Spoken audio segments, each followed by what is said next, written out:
Welcome to Music and Medicine. Welcome to Music and Medicine. Welcome to Music and Medicine. I'm your host, Dr. Moshe Lewis.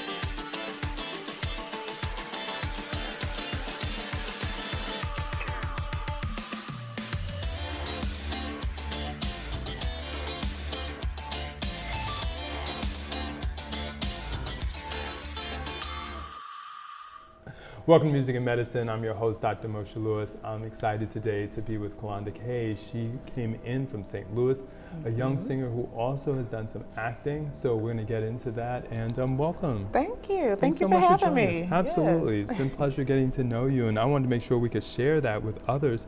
Talk to us about why music is your muse. Why did you get interested in pursuing that as a career? Wow, yes, music is embedded. I come from a family of entertainers. Yes.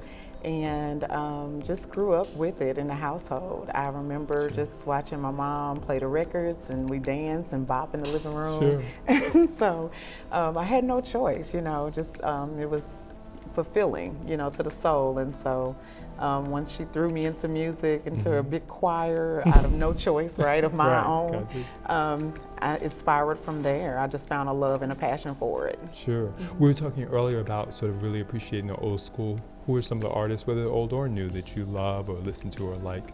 Yeah, I love Etta James is one of my favorites. Oh, wow. Okay. So yeah, I will keep her on repeat. Sure. Sure. I definitely love Michael Jackson and Prince, and so I, have a wide variety of entertainers that I actually love. So I really don't have any set favorites because I love all types of music. Absolutely. It's not often you get to hear somebody so young speak about Etta. What is it about her sound or what she represented that spoke to you? It's the pure voice that you hear in the music, especially back then. You can hear her soul and what maybe she might have been enduring, because times were different then. Right. And to be an artist and so amazing during that time of racial discrimination and all types of adversities that we faced. Sure. To just hear it through her music is amazing. We didn't have all the things to cover the voice. Sure, yes. It was just natural, it was pure, and then you can just feel her soul in it. So I just always gravitated to her, and it's some of my favorite music to cover when I do live shows. So. Sure, absolutely. What type of music, speaking about covering, do you, or it speaks to your heart? I know probably it's R&B, but why that genre? R&B, it's a lot of passion behind R&B. I dance as well, so I do listen to the rap and things only when I have to perform and dance. But outside of that, R&B is smooth. It is definitely softer, right? Yeah. And you can do it while you're cleaning the house or when you're laying down to go to bed. You can play some nice music. I can't go to sleep bouncing, so. So yeah, definitely, I love R&B.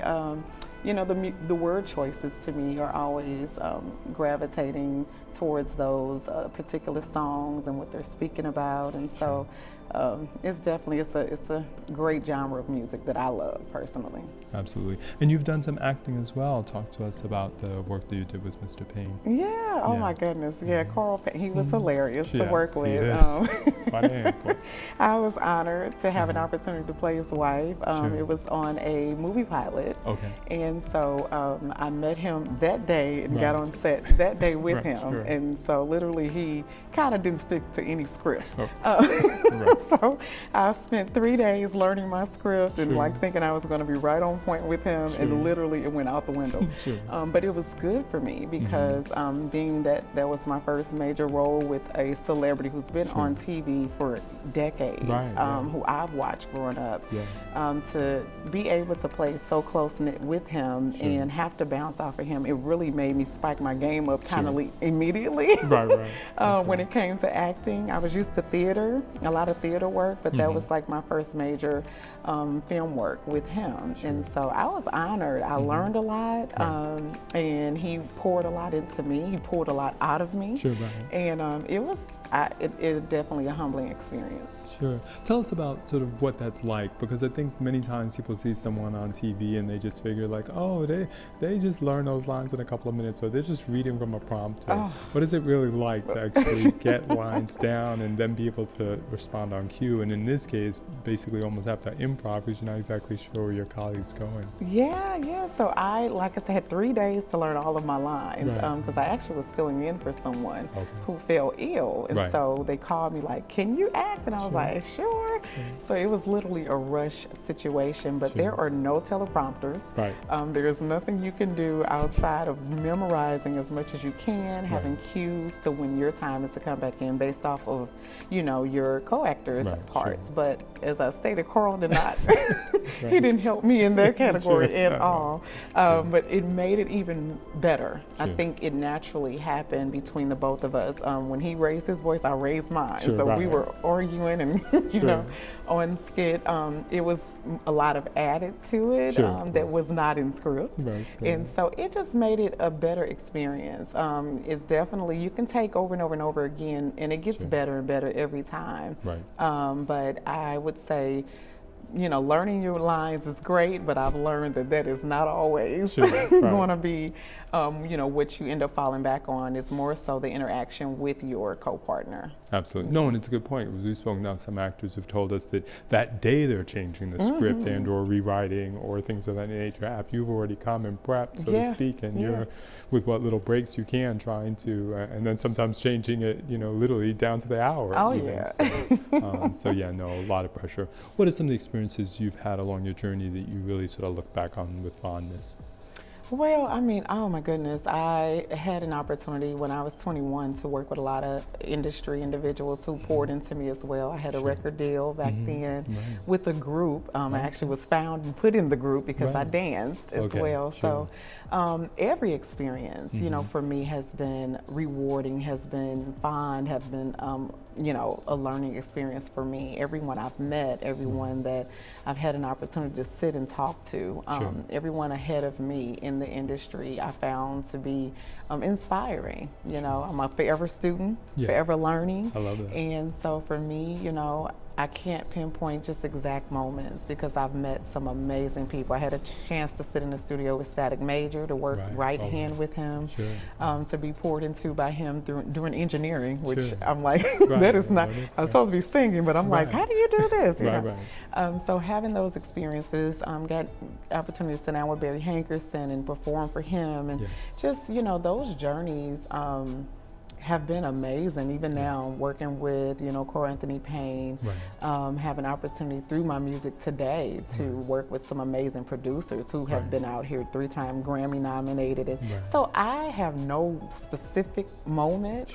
Every moment is meaningful. Every moment I'll carry with me throughout my journey, and just remember who, I've had an opportunity to sit with, and remember what they told me, as far as moving forward as an artist. Absolutely. So. You were modest. We actually had tried to catch up with you and we couldn't last winter when you were working with a modest young person also named Stevie Wonder. Oh my goodness. So I've been following you since then. Thank you. Talk to us about that experience. Oh my God, amazing. When I say the opportunities fall in my lap. I am blessed to have an amazing publicist as well who line a lot of these things up, but I tend to get a lot of interesting calls just out the blue. I get inboxes, and I'm just always like, I'm a people person. So I'm going to talk to whoever reaches out. And that's a good way to be. Yeah, I'm a people person. And so just having any legendary individual to work with, just knowing their grind and how they started. And so my thing is, I'm always asking those questions when I'm in their presence, like, what is it like? What does this journey have been for you? And how are you today? What made you who you are today? Because music is different, I think, from back then to now, and so I would just say, I'm never too shy to ask questions, to be in their face, and, that's just who I am, within respect. And so those opportunities, they just, you know, my friends say, you just overlook everything that happens. Like, I would be on the floor. And for me, I'm just like, no, I'm grateful. Yes, you know, absolutely. I'm excited about them. And I just think every moment is just as amazing as the next. So, you know, I'm grateful for all of that. Sure. Well, it's a great segue into your music. Talk to us about the songs that you've released. I know you've got more coming out soon as well. Yes.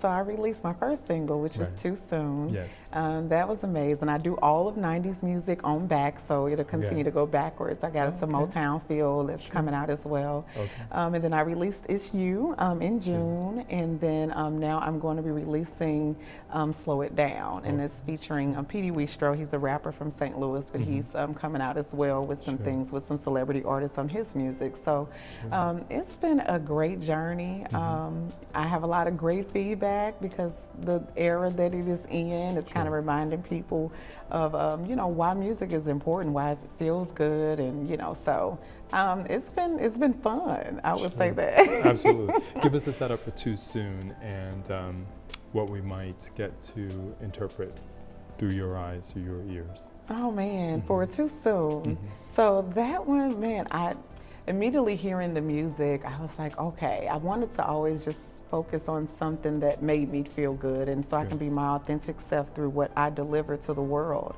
And so for me, hearing the music first, I was like, oh man, this is a no-brainer. Right. So, you know, writing it, I wanted simple. I wanted to take me back when I went skating, and you know, when I can drive home after skating and not worry about, you know, something happening to me. It was a safe time in my life in the 90s.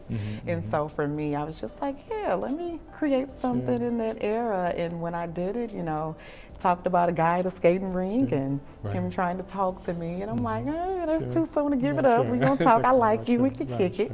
Right. Just do that. So yeah, that's pretty much the vibe of it. It just gives you that 90s era, everything about where you were in that moment during the 90s and this music and how it makes you feel. So relaying that through the video as well was fun. And I'm glad it came across, because everyone that talks to me about it, like, oh, I feel it. I felt the energy in that. I went skating when I was in the party room. And so yeah, it did what I needed it to do, and so it feels good through that. No, well, you definitely emit a positive vibe.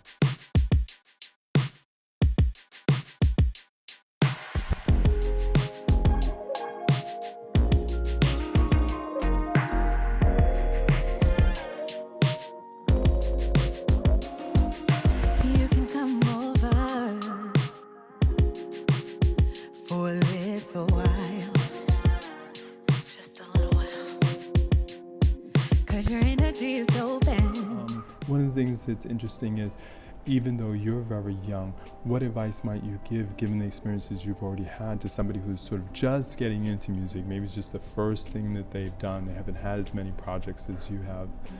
That you might advise some young lady that's coming up and wants to be just like you. Oh man, well then, no, just kidding. Well, no, I would say just being true to who you are. You know, that's important. I'm always thinking about what the next generation will see. And so for me, I like to keep the positive energy and just, you know, being true to what tone I'm setting across the world. You know, when I'm delivering my music, what will people receive from that? And I always want people to see me through what I do. You know, I'm fun, I'm vibrant, I'm outgoing, but I am a unification person. I love everybody, and so I just, you know, always wanted to deliver that in what I do. So just staying true to that in my music was important. I didn't want to do anything unless that's what I was able to do. Maintaining that purity. Our show is called Music and Medicine, and what do those words mean when you hear them? Music is therapy. It definitely is. It's therapeutic. And so, you know, when you're listening and you are like, depending on the moment that you're in, whether it's gospel music, whether it's country, rock, it doesn't matter the genre. You may find something that resonates inside you, in your heart, or pinpoint your heart and your mind in that moment, depending on where you are in life. So I always consider music therapy. It definitely is. It's never ending, right? We need it. Exactly right. We need it every day, all the time. No, I couldn't agree more. Where can we find you and on your socials? Oh wow, yes, I am on Kanda Kay across across the globe. So Yes. it's definitely KalondaKay.com, which is my website. It gives you links to all of my music, videos, and everything that's upcoming. And then I'm on social media, Kanda Kay as well. So that's how you find me on Facebook, Instagram, and TikTok. I'm new to TikTok, but I'm trying to get to myself. yeah, I'm learning that. But yeah, I'm on all of them. So yes, that's how you find me. Sure, absolutely. And we would be remiss if we didn't give a shout out to, as you were mentioning her before, Desiree. Oh yeah. Who made this possible, Desiree Benson. Definitely. And I appreciate that you speak so highly of her, and we're talking about sort of how she is really also helped.